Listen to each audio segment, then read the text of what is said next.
Hi everyone. The theme for February as we move into the year of the pig for our signature workshops is on how creativity and self-acceptance are related. So where does creativity come from? There has been so many social experiments done on children, on adults, brain studies mapping the brain to see how the brain functions when creativity is at its fullest. And the main thing really about creativity is that we cannot enter into a creative space if we are bogged down with worries, stress, doubts, fears, and all of these things that make us feel that life is uncertain. There was a study done in Europe with orangutans who were held in captivity, and they observed the relationship between them being in the wild and over a course of some time, how they started to behave and change when they were given food, water, shelter. When they no longer had the threat of dangers, predators, and the fear of the unknown, and all of their food was just given to them, they started to become more playful, more innovative, and they started to create things. They were more creative. And this study has been done across the world with various different species of different animals and also with children. And so if we, as a society, like in Singapore, already have food, water, shelter, everything's been handed to us on a silver platter, shouldn't we already be prime and ready to access this potential for creativity? And the issue that we face as a society is that we have warped our perception of what is dangerous, what is a threat. And this comes from stress triggers, from relationships, from careers, from over-expectation, from previous conditioned patterns of how we were taught to behave, on and on and on and on. And so all of these threats in the wild have now been replaced by these perceived threats in our social circles,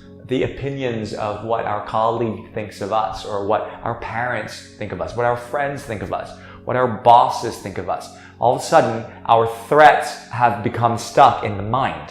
So now that we know that stress directly affects our ability to be creative, to be productive. And so how does this relate to self-acceptance?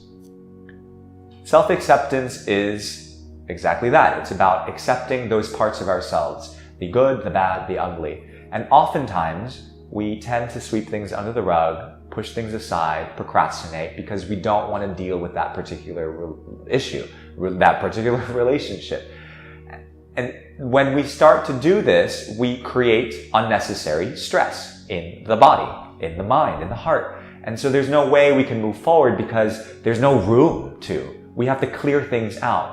And so the workshops that we have are really designed to help you clear things out, to clean house. Everyone needs to do a little bit of cleaning from time to time, if not regularly.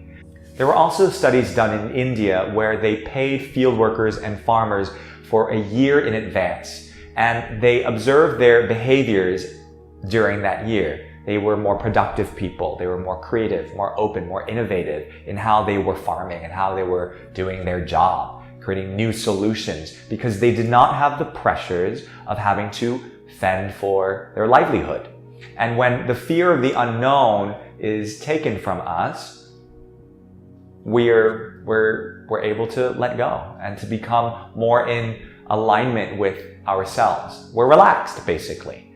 And so why is it that we in a first world country have an issue with creativity? And so this month, through the 3 signature workshops that we have, we will be addressing creativity from a relaxation point of view. So through the restorative workshop, we will look at how we can consciously rest.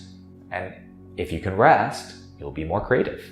We also have the yoga and ajna light flow.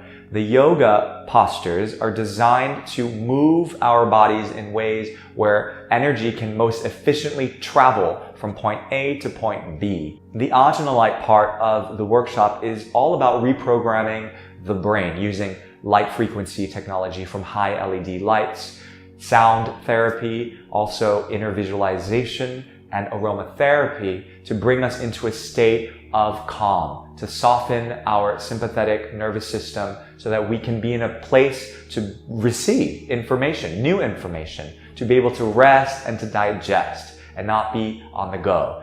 And the third ongoing workshop that we have is the inner guidance process, which is a deep inquiry-based transformational process that works on the mind, it works on the body, it works on the emotions, and also on subtle energetic levels. And as we move into this new year, this year really is about coming more into your fullness, into your richness, into your potential.